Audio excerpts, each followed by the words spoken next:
Rebecca Fleischaker. I'm Executive Director of Louisville Downtown Partnership, and welcome to our State of the Downtown event this year. I do want to let you know we have a record attendance, 530 of you who have come here to show us how important downtown is. Thank you for your support. Before we get started, I want to recognize some very important people who are here. We are super lucky to have a long list of them, so hold your applause. Mayor Craig Greenberg, who you will be hearing from in a bit. Our Police Chief, Paul Humphrey. We have Deputy Chief Emily McKinley, Assistant Chief Brian Edlin. Councilman Ken Herndon, who represents District 4 and downtown. And we have several other council members in the crowd. Anthony Piagentini, Jennifer Chappell, Marcus Winkler, Paula McCraney, Ben Reno Weber, Khalil Batshon, Betsy Rui, and Andrew Owen. I'm not sure if I missed anybody else. Madam Clerk, do we have a quorum? And we're honored to have some friends from representing our federal delegation today. Rob Givens, State Director for U.S. Senator Rand Paul.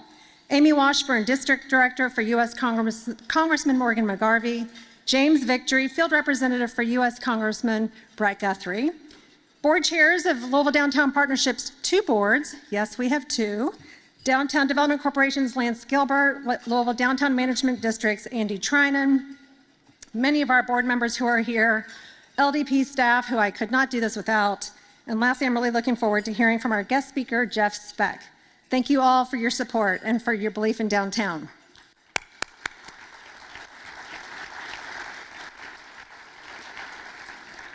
And thank you to our sponsors who made this event possible, without whom we could not do this.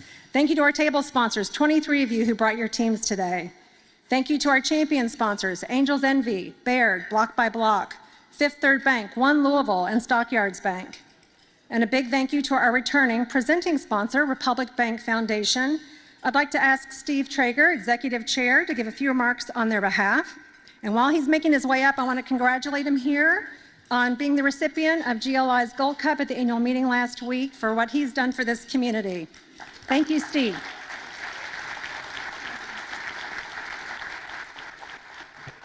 Well, thank you, Rebecca, and thank all of you all out there. At Republic Bank, obviously, we are a Louisville-based bank, and what happens here is very important to us. And one of the things that we believe in is not just to talk the talk with regard to Louisville and downtown in particular, but also to walk the walk. So I'm very proud that we have about 300 associates that are based in our two locations, our two facilities downtown. That includes about 130 that we've moved downtown moved to downtown in the last 2 years. So we're very proud of it. I know I'm preaching to the choir to an extent, but what happens in Louisville and what happens in downtown is very important to us because this is where we live, this is where we raise our families, and we want to continue to make it a great place. Thank you.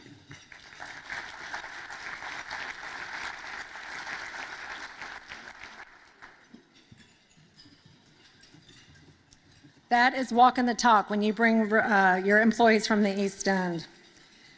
There is no finish line in economic development. Development begets development. Progress begets progress. New ideas turn into even newer ideas. Once you're on a roll, things just start to happen. And it's the entire purpose of our organization to continue fresh and relevant ways to seed, incentivize, encourage, and advocate alongside the mayor's office for development that is meaningful to our entire community. And we are indeed on a roll. We have so much reason to be positive and optimistic. We've been singing the praises of bourbon for a few years now, but I want to brag on a few other things in our downtown too, like live music, the arts, and sports. I'm a big fan of live music and hit anywhere between a dozen to 20 shows or festivals a year. So making sure there are different kinds of venues in differing formats and differing sizes is important to attracting more shows and more people. Between KFC Yum Center, the Louisville Palace, Mercury Ballroom, 4th Street Live, Kentucky Center, and the Brown Theater, downtown hosted 425 concerts in 2025. And there is plenty of live music outside of downtown too, but that brings people to stay in downtown. Yes, believe it or not, I do leave the general boundaries of downtown.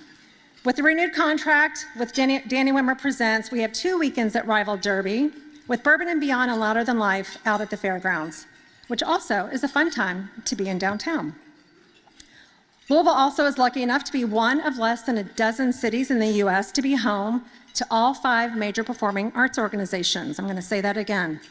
We are one of only a few cities in the U.S. to have all 5 of the major arts performing organizations. That's a big deal. And they're all in downtown.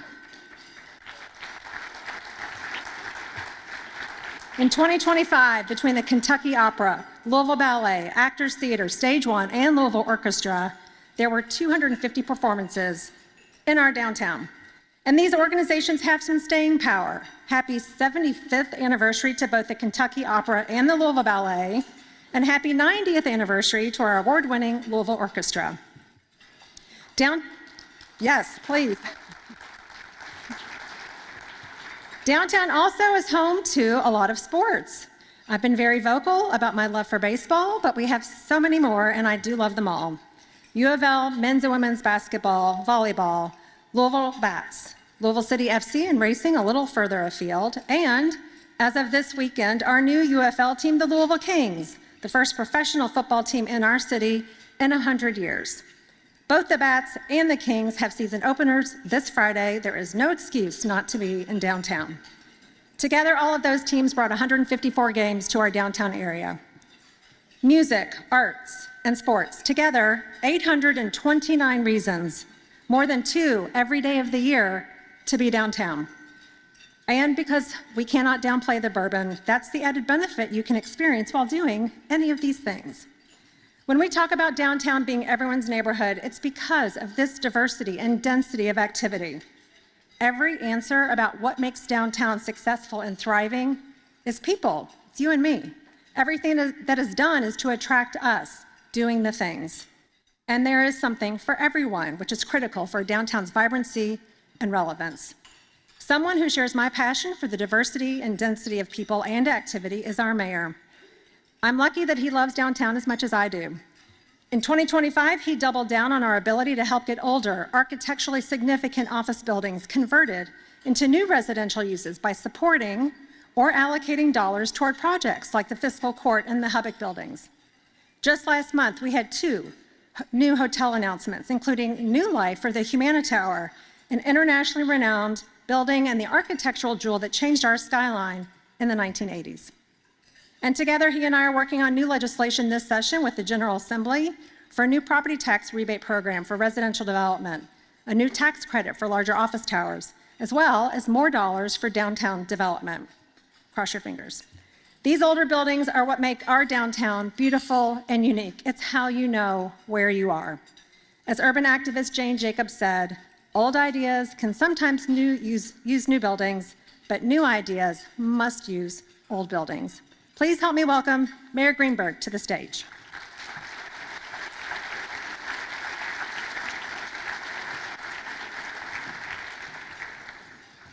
Thank you very much, Rebecca, and good afternoon, everyone. Friends, there is no great city in America or this world without a great downtown.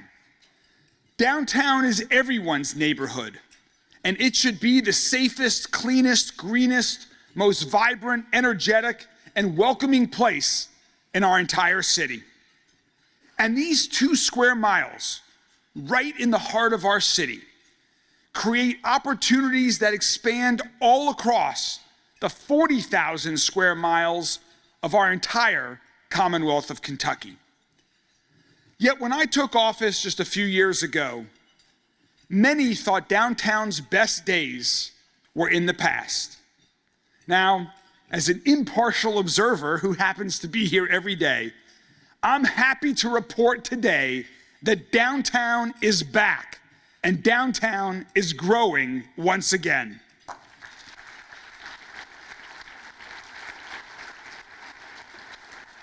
You can see it on every corner. You can feel it when you walk down the street. Or should I say, when you walk down our new and improved sidewalks, Jeff, as you'll hear from more about in a moment.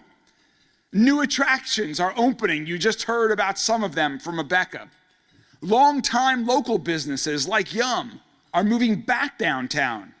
New businesses like Hotel Bourbon, Five Iron Golf, Woodhouse Spa, and just last week, Louisville's latest Barry's Bagel all call downtown home. People are visiting from all over the world here in downtown Louisville every single day. We're adding more housing, bringing more residents, more energy, and more life back to the heart of our city day and night. From the big projects to the minor details like fixing the lights, fixing potholes, and picking up garbage, we're taking great care of downtown Louisville. And also, we have the downtown ambassadors to thank. I love, on a regular basis, running into the amazing downtown ambassadors that are doing tremendous work here in the heart of our city. But we are not content. We know that for downtown's next chapter, we need to be bold. We need to do more, and we need to do it faster. Where others might see challenges and reason to focus on something else, we see incredible potential. So we're creating new life that's taking shape all around us as we speak. Take the Humana Tower, an icon of our skyline, an architectural marvel in the center of our central business district. When it became vacant, many worried it was another sign of a decaying downtown. Yet ever since I got the first call about Humana's new plan, my team and I got to work with Humana. Now, it's set to become a world-class 1,000-room convention hotel that will bring more good jobs, more visitors, and more events to our city.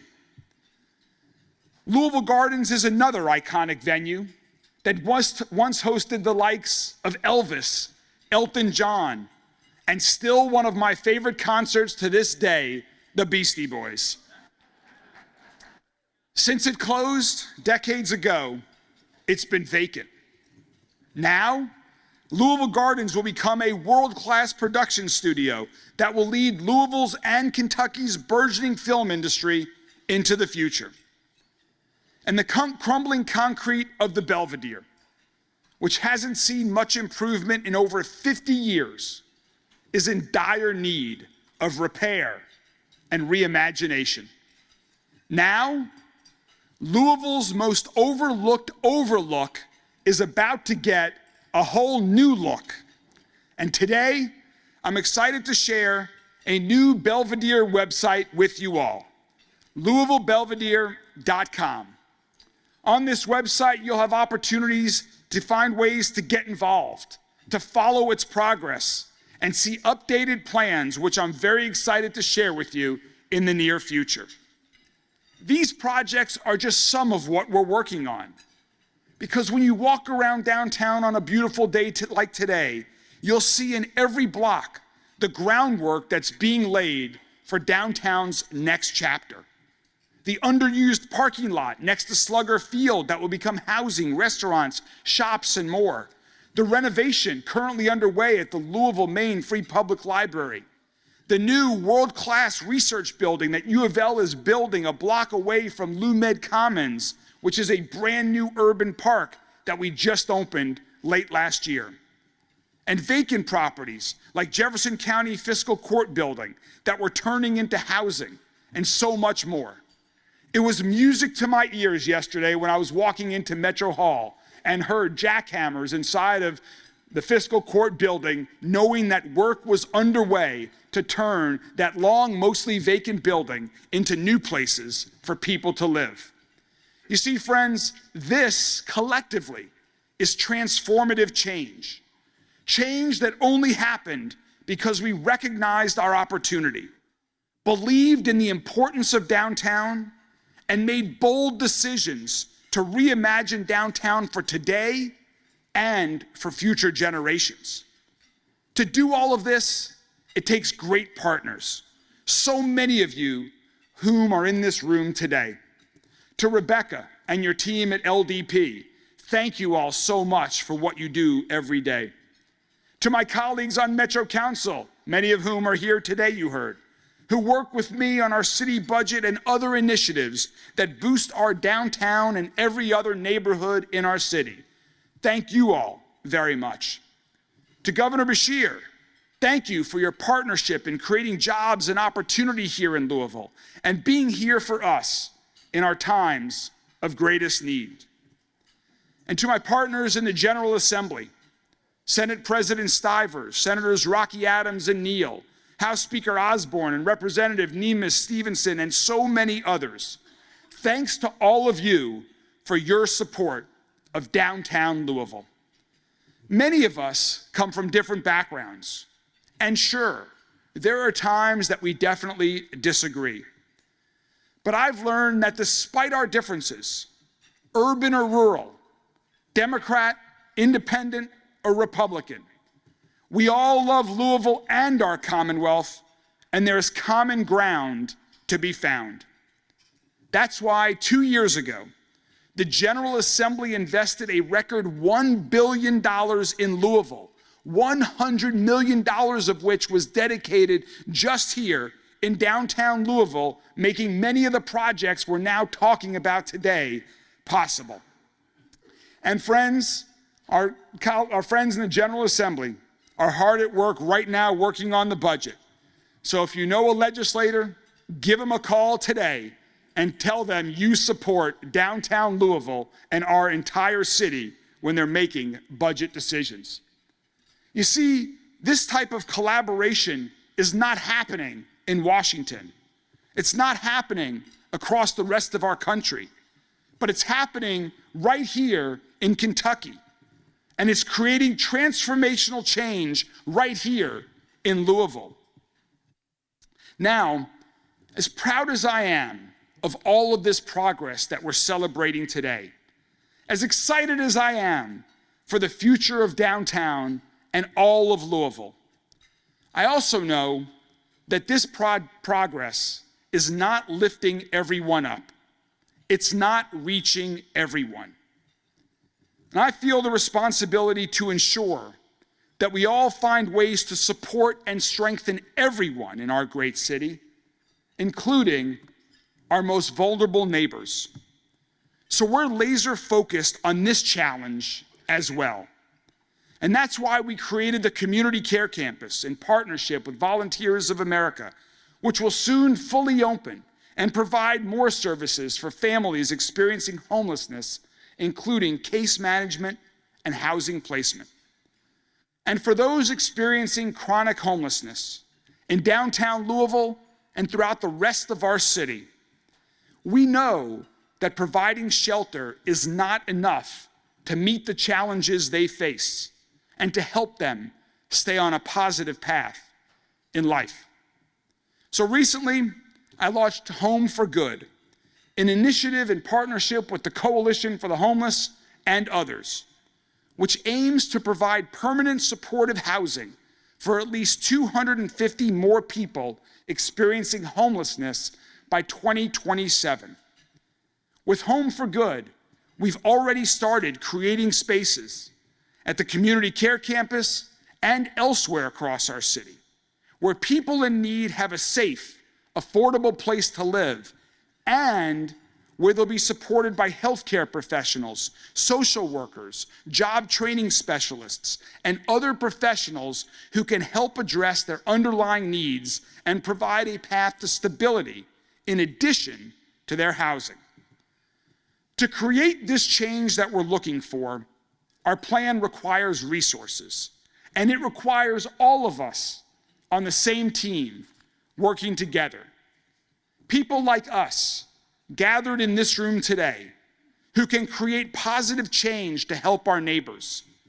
People like those of us in this room today who benefit from the progress we're creating here in downtown and who can help support others across the entire city who do not yet benefit from this progress. Today, I'm proud to announce our first major philanthropic gifts to support Home for Good and its goals to expand our permanent supportive housing efforts across the entire city. Mary Gwynn Wheeler and David Jones Jr. are donating $500,000 to this important cause.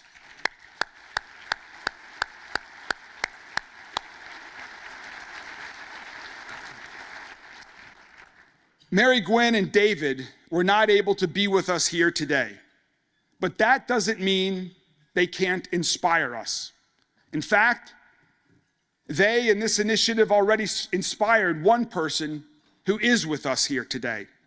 Former Councilman Bill Hollander has also already made a very significant investment in this initiative to Home for Good. Bill, thank you so much for your generosity.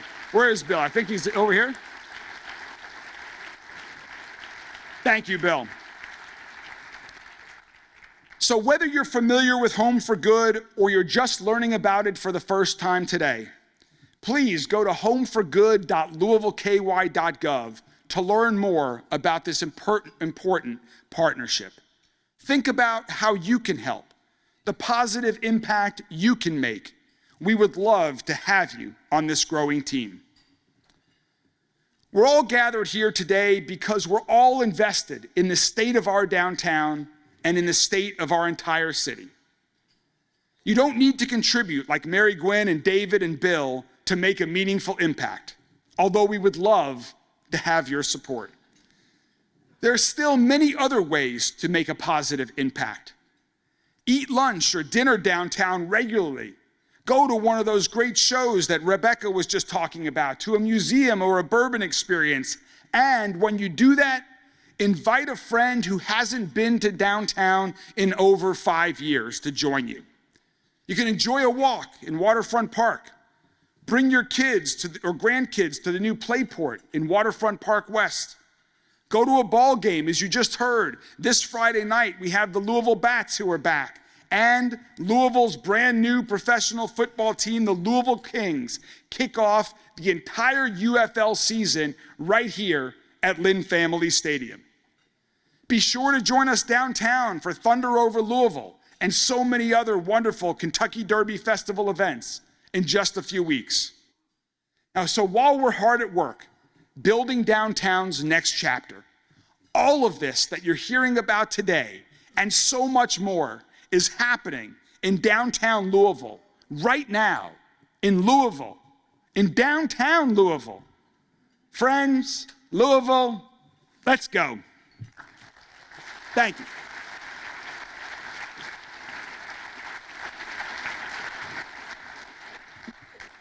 Thank you, Mayor. Downtown is where every city begins, be it a town square or a metropolitan city center. It's where we show the world who we are through our arts and cultural attractions, our architecture, our shared spaces. This is where we tell our story, where the past, present, and future converge, and the result is the pulse of our city. You can feel it when you visit other cities, and most likely you're staying in and or visiting attractions in those downtowns too. It's the same with our downtown. We need to pay attention to the story that we're telling, which is why our public spaces are so important. A lot of work that we are doing in conjunction with the city is to invest in the basics and bring new life to our public spaces. Creating attractive spaces that serve as a place to gather helps get people to come out to play and simply be together. And we are working on creating more of those. Last year, LDP unveiled not one, but 2 new city spots at 4th and Jefferson and 5th and Main, both spaces that were underutilized, but oversized enough to warrant doing something there, bringing new color and whimsy to those corners. We also launched the Downtown Tunes public piano program. And although Grammy Award-winning Teddy Abrams helped us ordain the new pianos, we saw people of every skill level and every walk of life enjoy these pianos and offer random moments of music. 4th Street got a glow up with all new plantings and fencing and tree wells between Muhammad Ali and Broadway. And for the first time, thanks to our funding partners, Louisville Metro, Louisville Tourism, and Gaines Foundation, we will have new overhead string lighting above an open street. We also continue to grow our banner and flower pot programs that bring color to our pedestrian experience. These public spaces are the connective tissue that make downtown a cohesive and attractive area where people want to be. Walkable urban places account for 3% of land mass, But according to a national study by Cushman Wakefield and Places Platform, those walkable urban places account for 26% of real estate value, 37% of tax revenue, and 57% of GDP. That's a really big deal. According to a national CBRE study, the majority of foot traffic in any downtown is from visitors. We know this is true. Thanks to a very authentic visitor experience, we worked hard to grow in our downtown. It's that B word I mentioned earlier, which also coincidentally rhymes with urban. And we also know that to attract people to downtown, we have to make it worth the visit. Our own residents should know what a dynamic, special place we have. In 2025, the number of visits to our downtown remains steady. This includes downtown workers, restaurant, tourists, and residents. We know the unforeseen cancellation of Thunder hurt our numbers, both in hotel nights and visits in downtown, but even with that, we had a very strong year. We had 35 million visits to our downtown last year, from every state and territory in our country, and international visitors as well, from countries such as the UK, Mexico, and Germany, and as far away as Australia and Japan. We're able to see that our biggest activity generators are the KFC Yum Center, 4th Street Live, the Convention Center, and Louisville Slugger Museum and Bat Factory. The completed investment in our downtown went way up, with $355 million completed in 20 projects, big and small. That is up from $75 million in 2024. And still today, there is $3.2 billion, that is a high, across 75 projects either underway or waiting to get started. Wow, the risk, the time, the energy that business owners and developers are willing to put into these projects demonstrates tremendous confidence in our downtown, and I know you can feel it. The theme of this year's event is downtown's next chapter, but first, it's good to know where we came from. This chart takes us back to 1980. The blue columns represent dollars of investment. The yellow line is number of projects. We've been tracking investments in downtown since the early 60s, but here's where it starts to really take off. The Galleria was built in 1982. In 1993, the Capitol Holding Center was built, which you might remember as Providian, or Aegon, or Mercer, which is now just 400 West Market. And then once we hit the 2000s, we start to see a steady amount of growth. 4th Street Live, Downtown Marriott, Waterfront Park Place. 2009 and 2010 were big years with Liberty Green, U of L's Clinical and Translational Research Building, and the Yum Center. Thank you, state and federal money. In 2017, that's the Ohio River Bridges project. Thank you again, federal money. The Omni and newly expanded Downtown Convention Center opened in 2018. And finally, last year, 2025, was the 5th highest year of investment in our downtown, thanks to a lot of projects, including Hotel Bourbon, Playport, the Prestonian, Beecher Terrace, and JCTC Center for Science and Discovery. And here's my favorite way to look at what has changed in downtown. The history of investment made in downtown since 1990, shown here, 5 years at a time, which reveals foundational investments early on, paving the way for new projects, which opens up new iterations of thinking about the built environment and attractions and what people have said they want, usually following a strategy of what we have envisioned through a 10-year plan. We need to remember that our successes in downtown today build off earlier successes. So this year is a special year, and I want us to revisit a very important piece of our story. I want to take you back to 1996, the year that the Louisville Slugger Museum and Bat Factory opened on Main Street. 30 years ago, the Humana Building had just been open a few years, and there was a very eager community willing to make big moves to revitalize downtown, to make it more than what it was, which was basically a 9-to-5 destination. West Main Street had great bones, but some buildings had been neglected or in some cases deserted.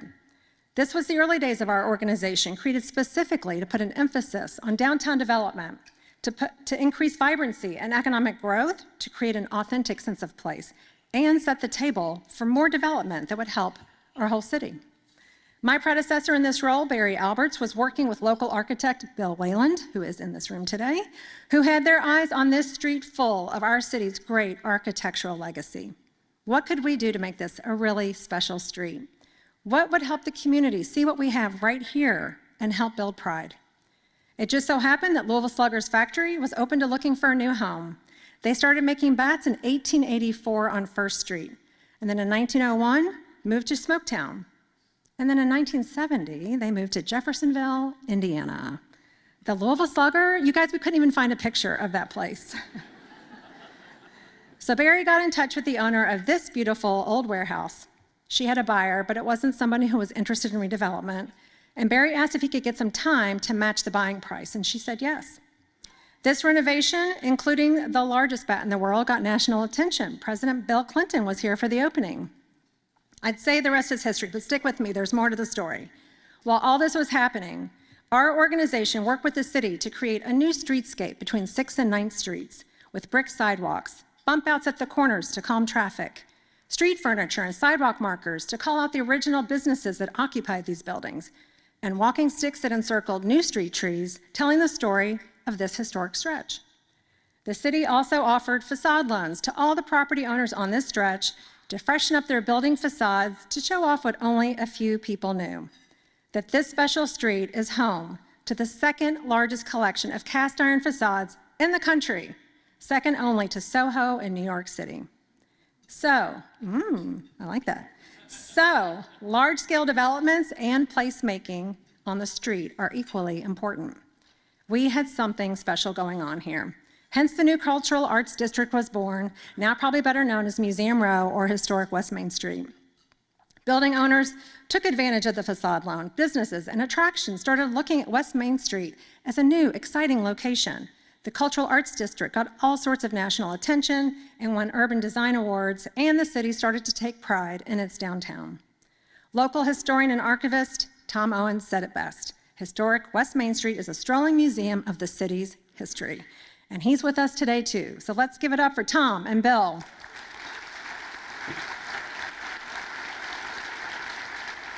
And happy 30th anniversary to Slugger Museum. Thank you for the start of downtown's modern revitalization.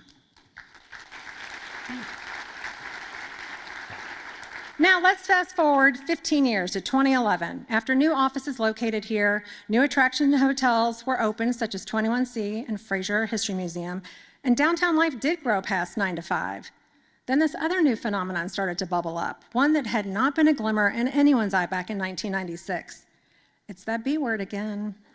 And here we are, another 15 years later, and our Main Street has taken on a whole new life and added a new chapter in our history, with 24 distilleries and tasting rooms, where there had been 0 in 2011, that attract hundreds of thousands of tourists every year. As a matter of fact, another shout out, happy 10th anniversary to Angel's Envy. They were the 3rd distillery behind Evan Williams and Kentucky Peerless to open in the burgeoning Bourbon District. So what we might take for granted now had to start with intention and creativity.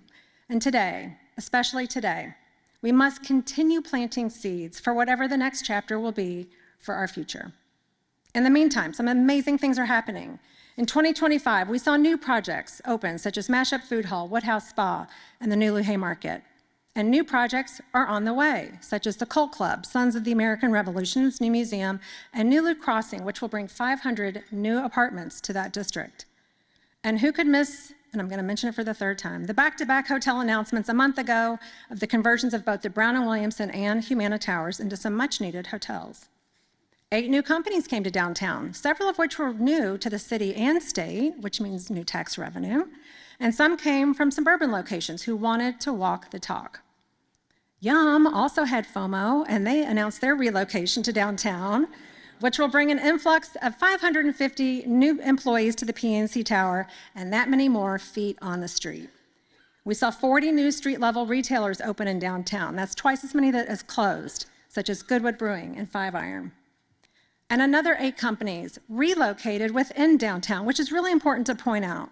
They know the value of being in downtown, not only for doing business, but for the benefit of their employees as well. And they recommitted to it with new leases, such as Block by Block, the Housing Authority, and LMPD.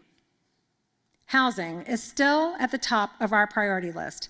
During just 1 week in October, 4 residential developments cut a ribbon, and we broke ground on another, all in or around downtown, for people of all income levels, a critical point to be made. We have a massive need for more residential units across our entire city, and with the demand for housing in downtown, this is the fastest way to make downtown a residential neighborhood. We also had 4 new green spaces open, providing new spaces for reflection, recreation, or just good old hanging out, and a 5th one will be opening soon at JCTC. This is a big deal as we try to make downtown a more residential neighborhood and as we try to combat the amount of asphalt in our downtown. Speaking of asphalt, here is a map of downtown highlighting all of our surface parking lots.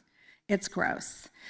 A quick calculation of assessments of parking lots based on the value of the land, which is how PVA assesses property, compared to the use of the land, typically what a property owner will appeal for, has translated to a loss to the city of approximately $10 million per year in property taxes, and also a loss of a lot more pedestrian activity, perception of safety, maybe some more green and beauty. And apologies to any surface parking lot owners who are out there, you can come at me later. We were lucky that in the 1960s and 70s, when a lot of cities were tearing down buildings, we were too broke to tear down too many of them. But unfortunately, what we did manage to remove from our built environment for the most part has not been redeveloped. Here's another really gross map. This shows the building mass in 1905 on the left compared to what we have today on the right.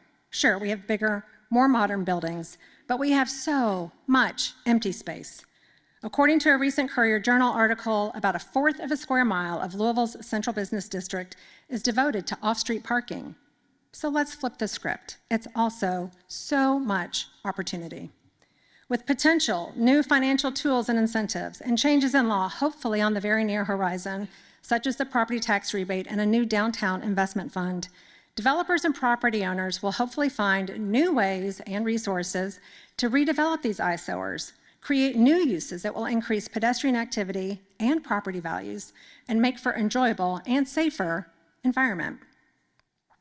To create a vibrant, fun downtown, there is a foundational truth that we rely on, and that is that our downtown is safe. And I'm super glad to say yet again that our downtown is safe. I'm hearing more people acknowledge it.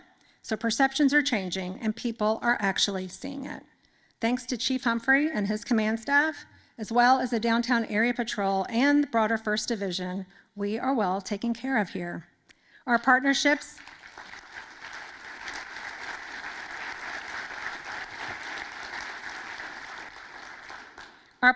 have strengthened over the last couple of years, and we have new connections that have allowed for expanded presence, programs, and access. And we know you love this idea. Don't worry, we're still working on creating an entertainment district where you can carry your beverage of choice from restaurant to bar, helping you explore even more of downtown. But please be patient as we are working to secure funding for the required enforcement personnel. And also feel free to lobby any of your local legislators in this room. In addition to LMPD, Louisville Downtown Partnership has benefited from a strong team of important partners. Louisville Tourism, so we can help inspire and develop authentic experiences where conventioneers and tourists are. Homeless service and shelter providers, and a new Office of Behavioral Health in the Mayor's office, as well as the new Home for Good initiative that the Mayor shared, of which I'm proud to be part. Because we want everyone who needs help to get the services and housing they need. Waterfront Park, a downtown gem with several perfect settings for events, as well as One Louisville, LUMED, Public Works, and the new Department of Transportation and the Cabinet for Economic Development. And last but certainly not least, our ambassadors in orange, who are our front door to downtown. And with your help, hopefully, whose numbers we want to keep growing. Each of you has our most recent economic impact report hot off the presses, and I'm happy to report that the state of downtown is strong. Tourism, property values, tax revenue, investment, occupancy rates, all moving in the right direction. And here is a depiction of value per acre. This is downtown Indianapolis, but this is a universal truth, that this exponentially larger amount of land value than any other neighborhood is what makes a downtown so important. And it also means much higher tax revenue. Our downtown is the 3rd largest tax revenue producing area in the state, behind the cities of Lexington and Louisville. And while I'd love to be able to spend all of the money that is generated from downtown in downtown, I'm happy to report that nearly all of it goes to services metro-wide. Which is why I like to say, and I'm sure you've heard me say it before, that to have a strong city, you must have a strong downtown. Every 10 years, we develop a downtown strategy, a roadmap of what this community wants downtown to look and feel like over the next decade. We need to be continually creating and developing projects that we know will be transformative seeding that next chapter to help tell our story and keep creating new ones. We are 2 years into this latest strategy. You'll find our latest updates on the table, which include new pedestrian-friendly initiatives like conversion of one-way streets to two-way, which you'll be hearing more about, and with more art and more color and special lighting. New residential and hotel projects completed and more on the way, including much-needed permanent supportive housing units and housing at all price points. And success in Frankfurt the last couple years, making fixes to statute and dedicating funds to downtown. So let's take a look at how we've moved our downtown strategy forward this past year. Downtown Louisville is entering its next chapter, one shaped by intention, collaboration, and a clear vision for the future. This is a downtown defined by balance, a place to live, work, visit, and belong. Louisville's downtown strategy is coming to life through new attractions and hotels, new housing opportunities, and a renewed focus on the public realm to connect it all. At the center of this work is a simple idea. When downtown thrives, the entire city benefits. It is such a special place because it's the one neighborhood in our entire city that's everyone's neighborhood. One of the great things about the positive momentum in downtown Louisville right now, people want to be where the action is. And once people start seeing these projects come to life and construction happening, more people will look at opportunities in downtown Louisville. It's the economic hub of the state of Kentucky. So having a strong, vibrant, active downtown Louisville benefits the region in a big way. Our comprehensive strategy is built around 3 connected pillars: activating downtown, strengthening it as a residential neighborhood, and enhancing the public realm to create a better experience for everyone. Activation signifies energy, momentum, and giving people more reasons to be downtown during the workday, after hours, and on weekends. In the downtown area, you can feel the atmosphere, the electricity of a sporting event when you're walking to the ballpark or walking to an arena that you just don't get out in the suburbs. Whether it's a leisure visitor, it's a meeting, convention, and visitors, it is about an experience that they're having in your city. We need to do everything we can to improve our neighborhood downtown so the experience continues to resonate with folks and they want to come back and they want to tell others why it's important to come to Louisville. Other new attractions continue to open downtown, including Five Iron Golf and the soon-to-open Sons of the American Revolution Education Center and Museum.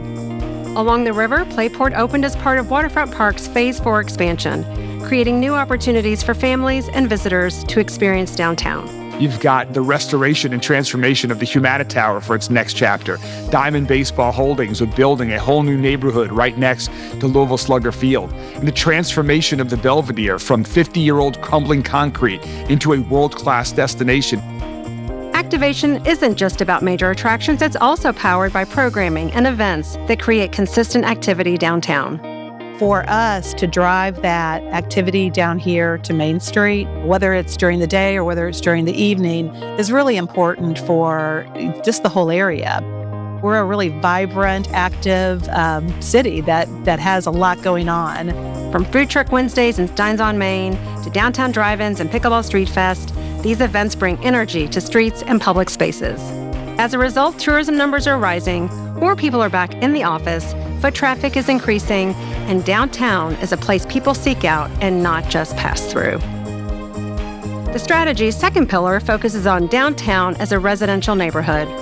With building conversion incentives at the local and state levels, Louisville is expanding residential and hotel opportunities in and around downtown, which strengthens our city center as a place to visit and call home. It's critical that folks of all income levels are able to live in everyone's neighborhood, which is downtown Louisville.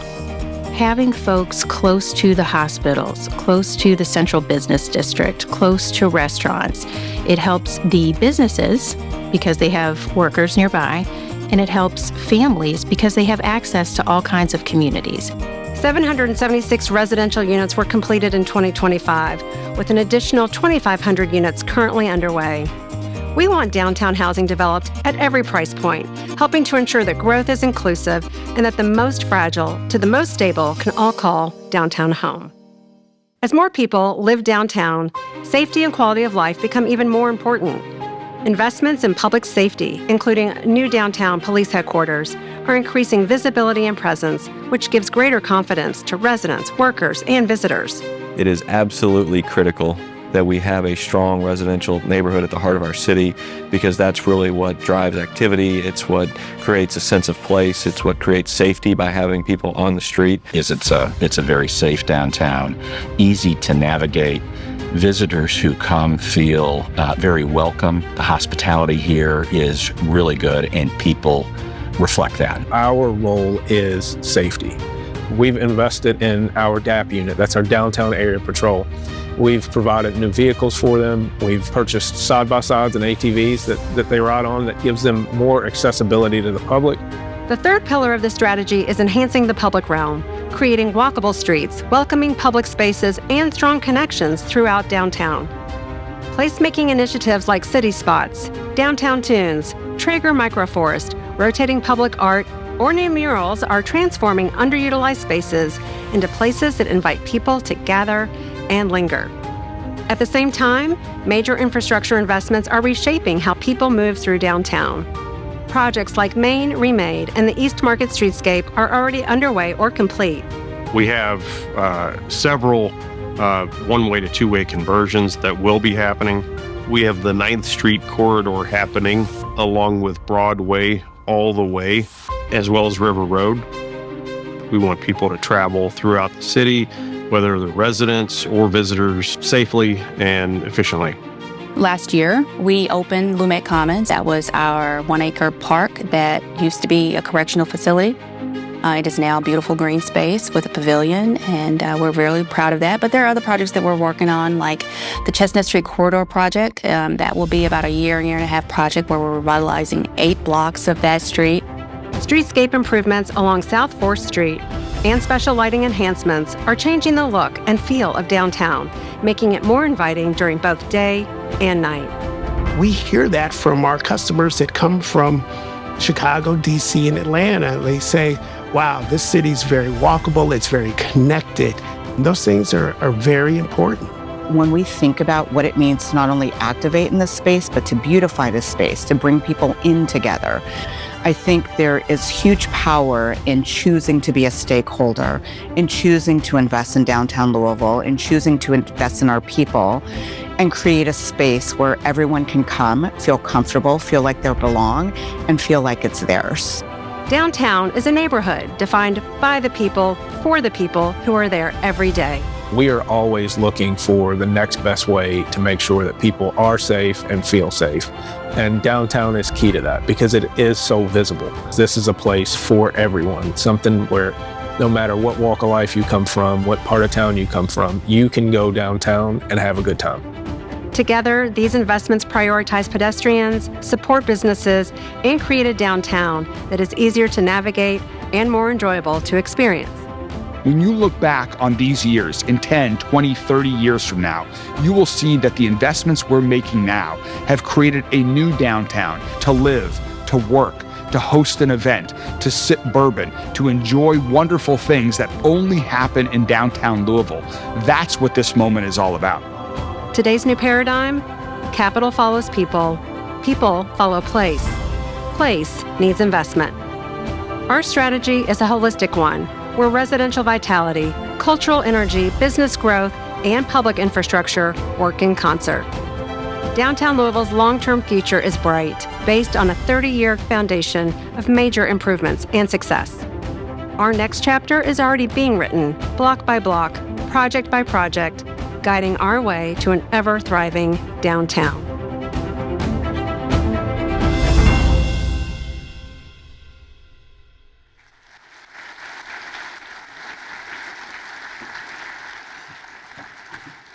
Let's hear more of that. That was great energy. Come on, let's bring it up.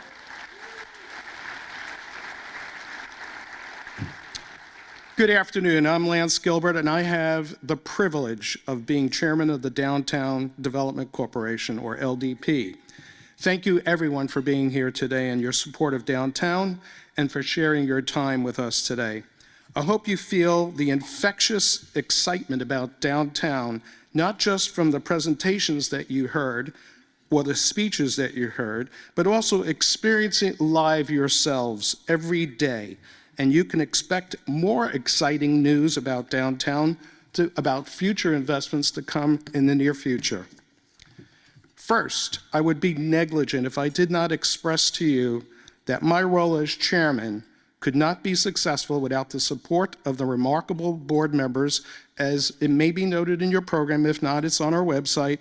So board members, if you're here, please stand up and be recognized.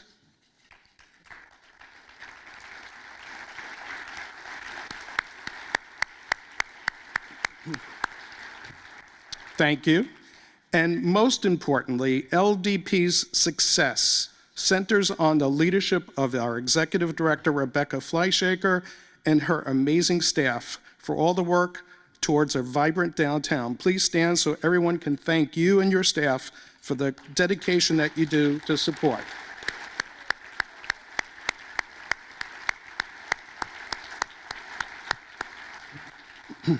Now, I know all 500 plus of you spent a lot of money to hear me speak today. However, I will have to pass and move on to our esteemed keynote speaker. I just can't imagine how disappointed you must feel now that I'm not speaking, but however, you'll be hearing some great words from Mr. Jeff Speck. As a preamble to his introduction, just a bit for you about urban planning background for you before I introduce him. I would like you to keep in mind it is important to recognize that public infrastructure is woven into our everyday fabric, urban fabric, to ensure people from all walks of life can congregate in various forms together as a community, which is a big deal. Playful spaces enliven our urban environment, which keeps us active, strengthens our sense of belonging, and improves our mental and social well-being. How you get around your downtown and the experience you have doing it has everything to do with how you feel about your downtown. And with that basic setup, I'd like to provide you with the impressive background of our speaker, Mr. Jeff Speck. Jeff is no stranger to Louisville, having been here last year to do a walkability study in Nulu and downtown. We're seeing some of the fruits of his labors on Main and Market Streets now. Jeff Speck is a city planner and urban designer who advocates internationally for more walkable cities. Since 2007, he has led Speck & Associates, an award-winning privileged private design consultancy serving public officials and the real estate industry.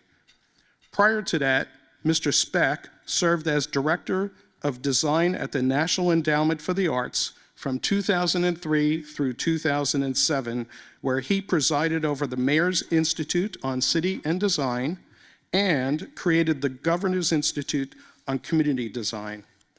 Mr. Speck is the co-author of 2 books, Suburban Nation, which is the Wall Street Journal calls the Urbanist's Bible, and Walkable City, which was the best-selling city planning book of the past decade. And ladies and gentlemen, his book is outside in the lobby. Feel free to purchase one on your way out. So please join me and put your hands together with introducing Mr. Jeff Speck. Hey, Louisville, we're always working to make all of our neighborhoods safer, stronger, more engaging, energetic, and exciting, including right here in downtown. And recently, we started working with my new friend, Jeff Speck. Jeff is the leading urban planner on walkable cities. In fact, he's written a bestseller called Walkable City. And he's been working with us here in Louisville for nearly a year now to put together plans to make downtown more walkable, safer, more engaging, and inviting. Jeff, in your study of what we have and where we can head, where are you most excited about for Louisville? Well, you know, I'm a city planner who's focused on making places vital, making them thrive. To do that, they need to be walkable. Your downtown is really the part of the city that belongs to everybody, and everyone has a stake in the downtown, and I would say the city's reputation is based in major part on the downtown. So we look at the downtown and we say, how can we make it more walkable? Walking needs to be useful, safe, comfortable, and interesting. And right now in downtown, walking is pretty darn useful, it's pretty comfortable, and it's pretty interesting, but it is not safe. So when you see a 5 or 6 lane one-way street like right behind us on Jefferson, what do you think, and what is your suggestion on how we improve it? More than 100 American cities have reverted their one-way pair downtown networks back to two-way traffic. They've restored two-way traffic to their downtowns. When you do that, safety goes up tremendously and also comfort goes up tremendously. So the first thing we've looked at is what your city's been working on for some time before we arrived, which was how do we bring back two-way traffic comprehensively to the downtown. And you've given us some great suggestions about how we can do this pretty quickly and pretty cost effectively. Tell me a little bit about that. Well, we built a team with Stantec, which is a multi-purpose firm that does engineering. This is one of a dozen similar projects that we've worked on over the years. We have a plan that can be implemented pretty completely in 5 years or less, that essentially restripes, does not rebuild because that's too expensive. It restripes almost every downtown street to a two-way standard. It also removes extra lanes on streets that have more lanes than the traffic demands. It narrows lanes that are too wide because wide lanes cause speeding that serves no other purpose except to make cars dangerous. And we also, in doing that, find opportunity for a more robust bicycle network, which can add to the ways that people get around the downtown and perhaps a little less driving.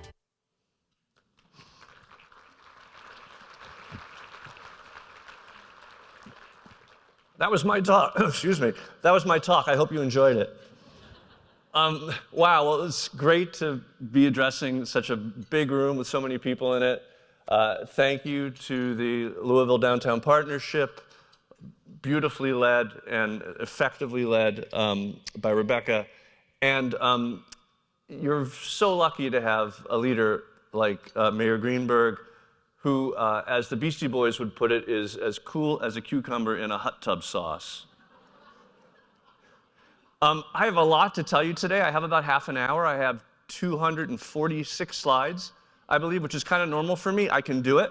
I'm going to talk really fast. And this isn't just the last year or 2 years that I've been coming to Louisville. This is my arrival yesterday. I take pictures every time I show up, at least recently. But I've been coming here a lot. This is my credential slide, which is meant to impress you, but it's not as impressive as this, which is I've been a Kentucky colonel for 10 years now. So, all right.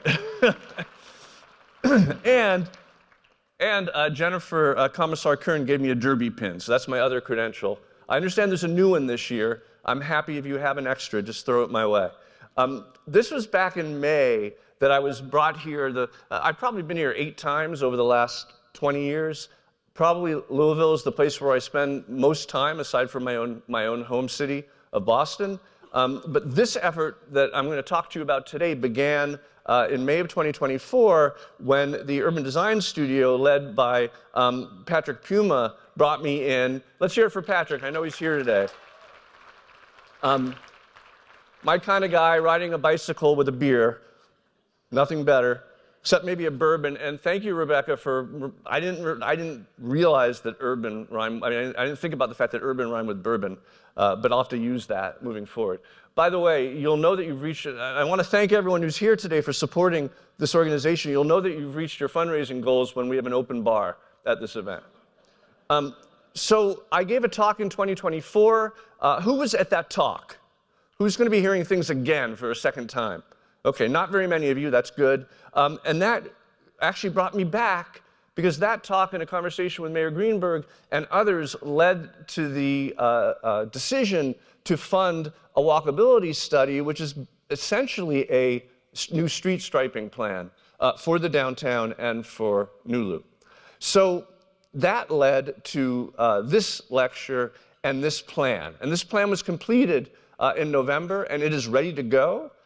We spent a lot of time. We spent more than a week here overall walking all of the streets in downtown and Nulu, getting to know them much better than we already did, getting to know their citizens, and enjoying all the pleasures that Louisville has to offer, including, of course, the hot brown. And you'll be pleased to know we did fund our own meals when we enjoyed it. So the plan is what I want to talk to you about today, and my talk today is called Towards a More Vibrant Downtown Louisville. And another way to say it would be going both ways in Louisville. Yeah, that's a joke. So in my book, Walkable City, I talk about the importance of places being walkable. I don't think you need me to tell you that walkable places are places where people want to be. But I define it in my general theory of walkability. I try to answer the question, how do you get people to walk. And I've talked about this before in Louisville, but never to a crowd even half this size. So I'm just excited to share it with more of you. Essentially, if people are going to make the choice to walk, particularly in America, where almost everyone has a car, and the car is there in the driveway between them and everything else, the walk has to be as good as the drive. And to do that, it has to do 4 things simultaneously. It has to be useful, it has to be safe, it has to be comfortable, and it has to be interesting. And we're going to go through each of these categories, but I should say that here, the safe walk, and with respect to the Police Chief Humphreys, I think he'd be the first to tell you, the real danger downtown is not crime, it's cars. And so that's what we look at as planners, and that's what we really need to stress in my talk today, so I'm saving it for the end. Our effort here, as I suggested, was a street safety design. But what's worth noting is that you're doing these 3 other things all pretty darn well. And Louisville is a city that I've been dying to get to as a planner, get a job in as a planner for at least 2 decades. Because the impression that my colleagues and I have had of Louisville all this time is that it's a city that's got everything going on except for the safety of its streets. And if you could fix that, you'd have the whole package. You'd have a truly walkable downtown. So I'm going to take you quickly through each of these categories, but we're going to land on safety and spend most of our time there. The useful walk is a story of planning and the history of the planning profession, and the fact that back in the 19th century, people were choking on the soot from the dark satanic mills, and the planners said, hey, let's move the housing away from the factories. And they did that. And when they did that, lifespans increased immediately and dramatically. And we like to say that the planners were hailed as heroes, and they've been trying to repeat that experience ever since. So you have the onset of Euclidean zoning, large lot single-use zoning, which split the landscape into large areas of single use. Of course, this is completely unwalkable because nothing different is anywhere near where you are. The most walkable places don't have blobs, they have confetti, right? They have finely mixed grain of uses. I was an art history major. They say that wasn't the most lucrative choice, but I can say you don't want a Rothko in your zoning, you want a Syrah. Syrah was the pointillist, right? That's the goal. And this gets us to the fundamental new urbanist conversation. I've been a new urbanist since we founded the Congress back in 1993. The fundamental new urbanist conversation is basically there's only 2 tested ways to make community that we've really tested by the thousands. One is the traditional neighborhood, defined as being compact, diverse, and walkable. And the other is sprawl, clearly not compact, not diverse. And look at this aerial. You can see very few of the streets actually go anywhere. They're loops and cul-de-sacs. So the few streets that do carry traffic become noxious. And you're actually 300% more likely to be killed in this environment than you are in a traditional neighborhood as a pedestrian. So it's fun to break sprawl down into its constituent parts, the places where you only live, where you only work, where you only shop, the part we forgot to count when we separated everything from everything else. This is not Photoshop, this is LA. But the idea that if everything is separated and reconnected only with automotive infrastructure, then your highway system grows and grows. And I always tell people, for many, this is the American dream. The house with nothing but other houses around it. But if that's your dream, then this is going to be your nightmare, because you're going to be stuck in traffic moving from single use to single use.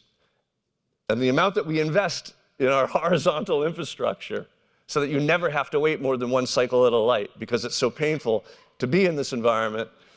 This is also not Photoshop. And then it's stressful on families. The longer your commute, the more likely you are to be divorced. That's a fact. And then the epidemiologists who study this gave me this slide and said the reason why we have the first generation of Americans who are expected to live shorter lives than their parents is because it seems normal to drive, to park, to take the escalator to the gym, to get on the treadmill, to walk. Right? We've engineered out of existence the useful walk. So driving is really stressful and unpleasant. Being a pedestrian in these environments, these single-use downtowns can be even worse. So these are the 2 models. And when we talk about creating new communities, which we're doing all the time, we're working right now on a new downtown for Prospect nearby, we say it's the same stuff. We acknowledge it's places to live, work, shop, recreate, worship. But how big is it? How far apart is it? And do you have a nice network of small blocks and small streets connecting it all together. And of course, our downtowns in America, our pre-war downtowns, are that model. And the more you can make it that model, the more useful you can make it by mixing everything together, the more walkable it will be. And as mentioned, the key thing that's lacking or underrepresented in your downtowns is housing. And you're working on that, and you're wise to continue investing in that. So that's the first category, the useful walk. The next category is the comfortable walk, and that has to do with something a little sophisticated that we call a spatial definition. As planners, we try to make outdoor living rooms. It's great to climb a mountain and get a broad view, but actually what all animals seek, according to evolutionary biologists, all animals are seeking both prospect and refuge. And if you don't feel that your flanks are covered from attack, you actually don't feel comfortable in a place. So a plaza is only as good as its walls. A street is only as good as its buildings. What's the best ratio of height to width? Well, 3 to 1 is great. 1 to 1 is the Renaissance ideal. Beyond 1 to 6, you don't really feel enclosed anymore. And so, Salzburg, no one's doing shadow studies in Salzburg. It's delightful at 6 to 1. The opposite of Salzburg, of course, is Houston. This is an old picture of Houston. But it reminds us that it's the surface parking lot, as was mentioned, that's the principal villain in this attempt to have buildings that hug the street and create outdoor living rooms. You can put tables in it if you want. It's not going to change your experience. This is Europe. Look at that outdoor living room in the middle of Madrid. Or, Boston, where I'm from, the narrower the space or the better the height to width ratio often, the more delightful the street is. I find your alleys, spend some time, but of course you've got great urban and suburban examples of lovely spatial definition throughout your city. Whiskey Alley is a favorite of mine, but just your typical street is close to that 1-to-1 ratio in the heart of your downtown, which makes for a really walkable, comfortable place. Next is the interesting walk, which has to do with signs of humanity. 1-to-1, as I noted, was the Renaissance ideal. This is a 1-to-1. This is downtown Grand Rapids, which is a great downtown, but no one wants to walk on this street that connects the two best hotels because, when one side of the street is a parking deck and the other side is a conference facility, apparently designed in admiration for the parking deck. It's just boring, right? It's repetitive, horizontal, no action. Mayor Riley of Charleston, a friend of mine, mayor for 40 years, taught us that it only takes 20 feet of building to hide 200 feet of parking. And so this is one of my favorites, the Chia Pet Garage, I call it, in South Beach, where I used to live. Every city, yours included, have parking lots that were built at the wrong time, that are up against the sidewalk, or maybe there's a building between the parking lot and the sidewalk and it looks like a parking lot. But the idea of putting crust of habitable space on your parking structures is something that's caught on here. But of course, your typical street, this isn't typical, but your typical street provides a lot of variety. West Main provides the most variety, the most beauty. I didn't know that stat, second to Soho in terms of, you know that your Victorian district south of downtown is the biggest in the country. It's the biggest, best collection of Victorian homes in the US, and we love visiting it when we're here. And then, of course, the other thing that's boring is blank walls, and you've done a great job, and you continue to do a great job here. A lot of cities have murals. Yours are actually good. So thank you for doing that. So that's it, but now let's move on to the main category and the main reason why I'm here, which is the fact that we're experiencing a traffic violence epidemic in the US. You are 78% more likely to be killed by a car now than 15 years ago. And we don't have time to get into the reason, but let's just say that America is the most dangerous of the developed nations in terms of driving deaths. And then if you look at different cities, it's remarkable how different they are from each other, which is a factor of how much driving people are doing and how fast they're driving. So New York, 2.6 people killed per 100,000 per year. San Francisco, 3.0. Dallas, 13.9. Orlando, 14.8. That's bad, but you're even worse. So you've got some work to do. And it's a function, I'm sure probably more of the crashes are out of downtown, but your downtown streets are quite high speed, as we'll be talking about, and they invite the kind of driving that is going to cause crashes and deaths. I found this car walking around Nulu, not sure if it crashed there or somewhere else and was just dumped on the street. So what can we do about this? And the principal thing we can do is control the speed of the vehicles, essentially create an environment in which cars will drive the speed limit. A car, as you can see, a car going 40 is 5 times as likely to kill you as a car going 20. So what can we do to get cars to simply drive the speed that we've marked? And by the way, that's if it hits you, but there's a much more greater likelihood of a car hitting you at those higher speeds because the braking distances are much longer when you're going faster, and your cone of vision narrows as you're going faster. So speed is so important, and we have this weird condition in America, unlike so much of the rest of the world, where the engineers were taught, maybe they still are, but they certainly were taught to design streets for speeds higher than the posted speed limit. The idea was that elbow room, that forgiveness made a street safer. We've now learned that all forgiveness causes is speeding. And so you want streets that essentially just tell people to go the speed that it's marked. When we don't do that, we have to take other measures, like here in Salt Lake City, part of my wife and one of my sons holding up flags to cross the street. I used to think this was pretty funny until I discovered Granville Island in Vancouver, where they have a better program. It's called the Grab a Brick program. Grab a brick, wave it around, make sure you make eye contact, put it back when you cross the street. But, you know, these are Canadians, so they're really nice. It's actually, the bricks are foam. They're foam bricks. Anyway, you know, you've got this speedy streetscapes throughout your downtown. And so the question is, how do we make downtown Louisville safe? And the answer is, and this is my presentation from, this part comes from my presentation of the plan that we've given you. But there's essentially 4 steps. Completing your two-way reversion, which, by the way, was started well before we got here, and which we can't take credit for. The conversation we had when I arrived a couple of years ago was, you've got this work that you're doing, but you don't have a comprehensive plan that organizes it all, that phases it, that's going to make it happen quickly. So that was our job, to do that. The second step I'll take you through is to remove lanes that are not demanded by traffic volume. You can remove them and not cause congestion. Third, what do we do with that extra asphalt? Well, we add parking lanes and we add bike lanes. And fourth, let's remove signals, which I'll explain why. Let's remove signals and replace them with always stop signs, which, by the way, is something you've also already started to do. So we're going to go through these one by one.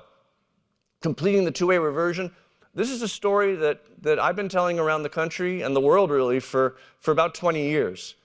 We've learned that one-way streets, multi-lane, not one lane, multi-lane one-way streets are extraordinarily dangerous because of the opportunity to jockey, because of the fact it feels like a highway. Just the travel behaviors on these roads are faster. They're also bad for business, and we learned that from this article that came out in 2009 by Alan Ehrenholt in Governing Magazine, where he told the story of Vancouver, Washington. Now, Vancouver had a multi-lane one-way Main Street. I got to get a better picture of this street, but they had a multi-lane one-way Main Street that they tried everything to make it thrive. It was doing badly. You know, they tried the bricks, the berms, the banners, the bandstands, the bollards, and the balloons, and nothing brought this street back until they convinced the DOT to make it two-way. And when they did, the merchants said that visits to their stores doubled. So, well, that's interesting. There's a study here from Louisville that I've been showing all around, Louisville, I've got to pronounce it right, that I've been showing all around the world for a decade. You guys were among the first and the most comprehensive one-way conversion in the country. I mean, look at this. It's basically every street. You probably know that not too long ago, Brook and First were reverted to two-way travel, while Second and Third, south of downtown, right, were kept as one-way. The two-ways, car crashes went down 48% and crime went down 23%.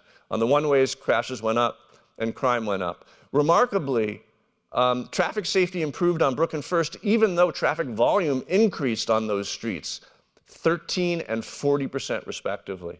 So higher volume, fewer crashes.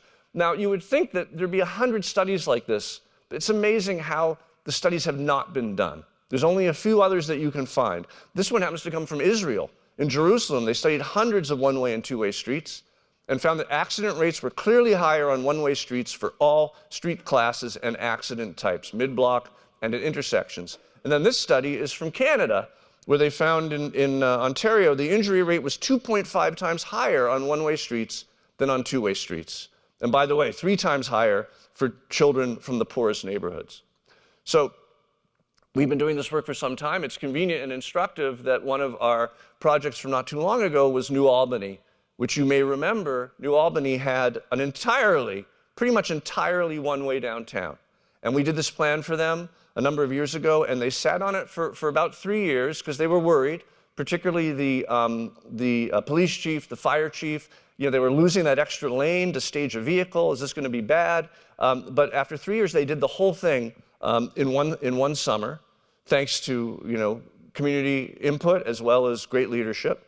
And then we came back not long afterwards, and this is the police chief, Todd Bailey, who said that in his 28 years as a police officer, he's never seen a better scenario for public safety.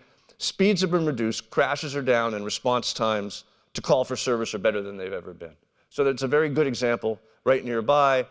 This is a list from one of my books for sale outside, Walkable City Rules, where there are now about 100 cities that have started to or completed the reversion of their one-way networks. This is your current direction of flow in the downtown. You can see all the red streets are one-way streets.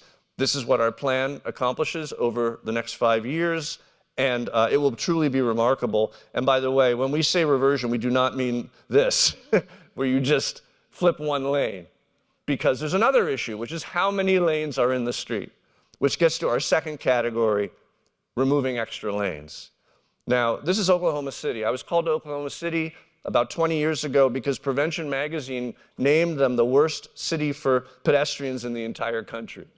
And the mayor said, what do we do? And I said, let's do a walkability study. And he said, what's that? And I said, I don't know, but we'll figure it out together. And we looked at the car counts in the downtown. And we saw that we know that a two-way, two-lane street with no left turn lanes can handle 10,000 cars a day. No one will argue this. And so we looked at the downtown car counts. I don't know if you can see it from your seat, but 3,000, 5,000, 6,800. And these were all 4 to 6 lane streets in the downtown, vastly oversized. So we said we have a mismatch between supply and demand of lanes and 4 lanes, and let's fix that. So as Devon Energy decided to build the tower you see at the bottom of this slide against the park, generating $200 million in tax increment for the downtown, they decided to rebuild all 40 blocks, with a few exceptions, of their downtown core. Actually rebuild. My job was the curb-to-curb design. We were able to remove 1/3 of the travel lanes. We doubled the amount of on-street parking. We created a bike network where there was no bike network. So a typical street went from this to this, or from this to this, or from this to this. And, you know, I say this is what you do when you have money, right? But not everyone has that kind of money. So I say, don't rebuild, restripe. Right? We don't need any more of this. Although it turned out really well on market, but this is not what our plan proposes. Our plan is all about paint. And so you look at your counts downtown, and can you see this map? 4,200, 5,300, 800. And this shows you that everything in orange, and the wider the more, there's been a serious decrease in the amount of traffic in your downtown streets. So they are now oversized. Anything that's blue is more than 10,000 cars per day, so it might need a 3rd lane. But everything that's not blue, actually, the traffic can easily be handled by 2 lanes of traffic. And then look at the lane counts: 3, 4, 5, 6. So your streets are vastly oversized. We know this number. And so these are all the streets which, with fewer lanes in them, will not be congested. And we don't recommend narrowing streets that will be congested. We only narrow streets that have extra lanes in them. So each of these streets, Market can lose a lane, 5th Street can lose a lane, Main Street can lose a lane, and that's the plan. So that's the second category. The third category, what do we do with the extra asphalt? We add parking and bike lanes. It's really important. Parallel parking, often misunderstood. It's an essential barrier of steel that protects the curb from moving vehicles. I used to think, okay, it's good to have, but how important is it? This is Fort Lauderdale, where we did a walkability study, and you can see you're allowed to park on the left side of the street during happy hour and not on the right side of the street. Our study fixed this. But this was happy hour on the left side of the street, and this was happy hour on the right side of the street. No one wants to sit and dine or stand or walk on a sidewalk that doesn't have some sort of protection against the curb. So that's one thing that we increase. And you can see here, what you're seeing is in red, and there's almost none of it, are places where parking is going away. But in black is where parking is being added. So all those black lines are more parking that will be against the curb in your downtown, which the businesses will benefit from tremendously. And then the other thing we add is bike facilities, which I want to stress, you guys have already done a great job in adding bike lanes in other places and in downtown, and we just need to do more of it. This is the way to get people to bike, is to protect the bike lanes, to pull the parking off the curb, like you see on Market Street.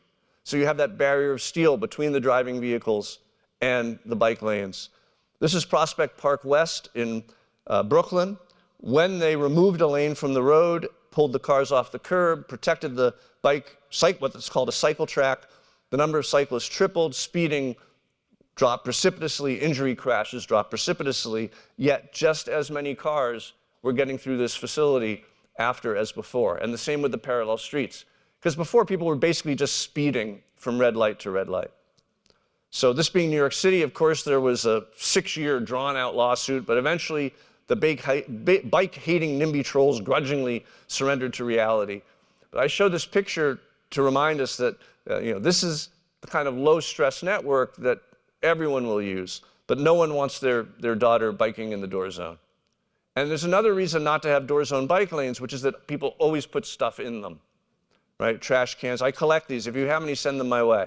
Trash cans, dumpsters in the bike lane. The Uber who refuses to pull over to the curb sits in the bike lane. Buses in the bike lane. Vans unloading. Police in the bike lane. Bikes in the bike lane.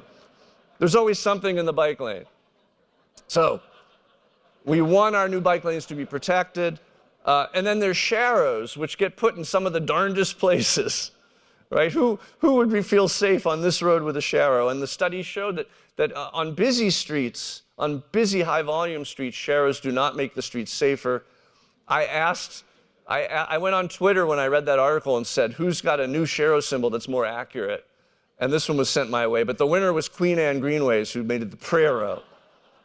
Please don't hit me in the bike lane. So you've got some sharrows that I would not feel safe biking on, and I'm a pretty aggressive cyclist. We still see a place for sharrows, but just not in these big, wide, busy streets. So this is the current bicycle network. You can see it's okay, but these are pretty much unprotected bike lanes, except for Market now, which is missing from this diagram when this was made. But here's what's coming out of the plan. And you can see the blue streets are protected. So there's going to be a ton of protected bike lanes in this plan. And then finally, the last category, put always stops almost everywhere. Why? Well, we're very over-signaled in the US. This is not a roundabout signal, this is a artwork, but it calls our attention to the cost of these signals. And actually one of the fears of the two-way reversion is that you're adding signal heads all over the place when you turn a one-way intersection into a two-way intersection, right? Except if you don't need the signal at all. And why would we get rid of the signals? Because it's safer to not have signals. This is the study, the landmark study that's been replicated in small ways, but this is a massive study where Pennsylvania changed their law for warrants, and they said you cannot have a signal anymore in Philadelphia if it doesn't meet a certain volume. They removed 472 signals. They collected a ton of data. Crashes dropped by 24%. Injury crashes dropped by 63%. Severe pedestrian injury crashes dropped by 68%. So one thing we've been doing wherever we work is to replace signals with stop signs. This is Albuquerque, where we recommended removing 17 signals. They took us up on 11 of them, and they bagged the signals and put up these stop signs, and there was a revolt because no one likes change. And so they went back and they bagged the stop signs, and there was a bigger revolt. Because what people realized was, after they'd experienced it both ways, they realized that they were getting through downtown faster as commuters with the stop signs. Because while they were going slow and pausing at every intersection, they were never sitting at a light waiting for it to change. So if you look at this headline from the news, yes, we're trying to reduce speeding, but we're also trying to make traffic flow more smoothly. And that's one thing that stop signs encourage. You've already started doing this in and around downtown or outside of downtown. This is your current signalization regime. so many signals. Our plan removes 34 of them, 34 sets of them in the downtown, which is a lot of signal heads you can sell to some other city, take that money and put it into your street improvements. But you guys, again, you're already doing this. So right now you're probably aware it's 7th and 8th and Chestnut and Ali and a little bit of Liberty. You've got the signals have been replaced by stop signs, and the two-way travel around your new temporary bus hub is going to be hitting those streets soon, so you get a feeling for how that works.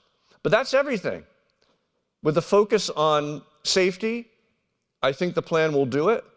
That is the full collection of what makes for a safe, walkable downtown that's going to really, I think, change the game. You guys are already doing great. It's kind of hard to imagine what the downtown would be like with these significant changes, but when you've got that whole package, when you've got a downtown that is useful, comfortable, interesting, but also safe, it's going to be just amazing. So a number of people already said, the mayor said, and Rebecca said, something I always say, which is that the downtown's the part of the city that belongs to everybody. And that is absolutely true. Wherever you make your home, the downtown is yours too. And for that reason, investing in the downtown is the only place-based way to benefit all of your citizens at once. But it's more than that. Any relocation decision, whether it's a college graduate or a corporation, is made with an image of place in mind. That image is palpable, it's powerful, it's resolutely physical, and it's the image of the buildings, the streets, the squares, the cafes, and the social life that those places engender. And that image, in most cities, for better or for worse, is the downtown. So when you invest in your downtown, you're investing in the reputation of the city. You're investing in the part of the city that is the rising tide that will lift all ships. And when your downtown is even better than it already is, your city's reputation will be through the roof. And so I hope you will join me in continuing to support downtown's success. And that would be the end of my talk, except I always like to end with some resources. So yes, I'll be signing books out in the back. I hope you will read Walkable City, which is the book that's been most successful at communicating these issues to people who aren't planners. So it's really written for everybody. If you are a planner, if you are active in this space, even as an activist or someone who just wants to get the details right, this is the book you should have as well, called Walkable City Rules. I have a couple TED Talks. If you have friends who couldn't make it and want a 15-minute version of this, go to my name at TED.com, 2 TED Talks. Please support your urban design studio. And also, I just want to make a shout out to Streets for People, who is doing the good work here. They have a table, I think, here in Louisville. And if you look at the E, I did not see this before we made our logo, but our firm now, we're no longer Speck & Associates, we're Speck Dempsey, again, based in Boston. We have a website, speckdempsey.com, where you can find all of these resources that I told you about. That's my talk. Thank you for your support, and thank you for supporting this important change to your downtown.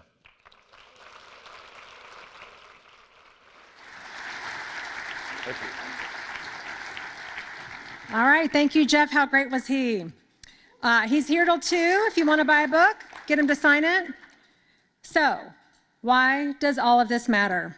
We are on the precipice of yet a new chapter, and we need to ask ourselves, as a community, what's next? How do we think outside the box? And are we confident enough to take the risks? Is it building residential developments on every block, building out our film industry, expanding tourist venues with another unique museum or music venue or cultural arts center? These things help our entire city, and dare I say, our region and our Commonwealth too. I've noticed that the most effective way to get people excited about our downtown is to continually tell our story and use events like today to remind everybody about what actually is happening. Together, the announcements and accomplishments have a cumulative effect on our perception of what we achieve and what we believe, that we can believe in our momentum, our capacity, and our success. We're putting one foot in front of the other, and it's up to all of us to guide our future. Our downtown demonstrates the shared values of our city, of our people: tolerance, diversity, above all, humanity, where everyone is welcome. Downtown truly is the one place where community comes together, and I don't need to tell you how much we're in need of that today. In the end, it's all about people and place. That's it, folks. That's the magic. It's about you and me doing the things. And it's our responsibility to spread the magic, making special places and connections in our downtown, whether it's for fun or for work or for living. So let's get busy living. Thank you for being here today.